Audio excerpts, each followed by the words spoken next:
তো এখন রান্নাবান্না শুরু করে দিয়েছি, ভাবলাম না একটা ছোট্ট ভিডিও করি। আর এত আমার ঘুম পাচ্ছে, 1 ঘন্টা ঘুমিয়ে নিয়ে তারপর রান্নাবান্না করতে ঢুকেছি। দেখো চোখে একদম প্রচণ্ড ঘুম। তো ভাবলাম যে না, শুধু ভাত করব আর কিছু করব না। আর এই জন্য আমি একটু চা করে নিলাম, চাটা খেতে হবে, কারণ আদা দিয়ে চা করেছি। চাটা আবার বসেছিল, আবার তেতো হয়ে গেছে। একেতে চিনি খাই না, তার মধ্যে চা হয়ে গেছে তেতো। এই যে দুধ দিয়েই করেছি একদম। তো অনেকক্ষণ ধরে ফুটছিল হয়তো সেই কারণে। তো চলে আছে দুবেলা কী রান্না করছি, একটা তরকারি করব, আর কিছু করব না। আর এখানে ভাতটা বসিয়েছি, আর ডিমের অমলেট করে নেবো। ফ্রিজে মাছ আছে, মাছ করতে অনেক সময় লাগবে, শুধু ডিমের অমলেট করে আর তরকারিটা করে দুপুরবেলা ভাত খেয়ে নেবো। এখানে কড়াই বসিয়ে দিয়েছে, আর এখানে জলটা ফুটছে, টকবক টকবক করে ফুটছে। আর এখানে দেখো ফুলকপি আলু সেদ্ধ করে মানে অল্প সেদ্ধ করেছি। আর এখানে জিনিসপত্রগুলো নোংরা হয়ে রয়েছে, এগুলোকে ইয়ে করতে হবে। তো ফুলকপি আলু টাকে অল্প করে সেদ্ধ করে নিয়েছি। এবার কড়াইয়ের মধ্যে ফ্রাই করব ফুলকপি। আর এই যে আমার স্টোর করা মটরশুঁটি দিয়ে ফুলকপির আলু তরকারি করব।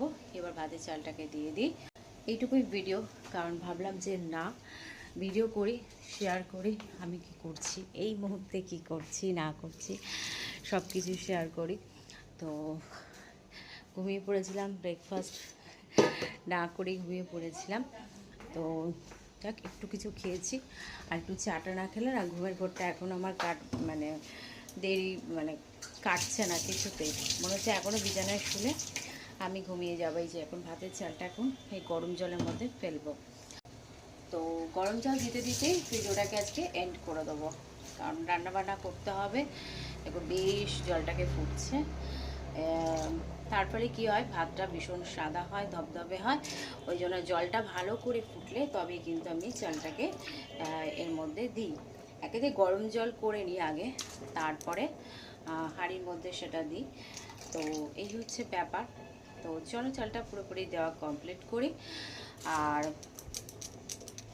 এখন একটুখানি রয়ে গেছে চালটা পুরো দিতে। তো চলো এখনকার মতো ভিডিওটাকে এন্ড করি। ভিডিওটা ভালো লাগলে প্লিজ লাইক করো, কমেন্ট করো, শেয়ার করো, আর সাবস্ক্রাইব করতে ভুলো না। চলো এখনকার মতন টাটা। চাল দিতে দিতেই ভিডিওটাকে এন্ড করছি, আর নেক্সট ভিডিও দেখা হচ্ছে। তো চলো এখনকার মতন টাটা।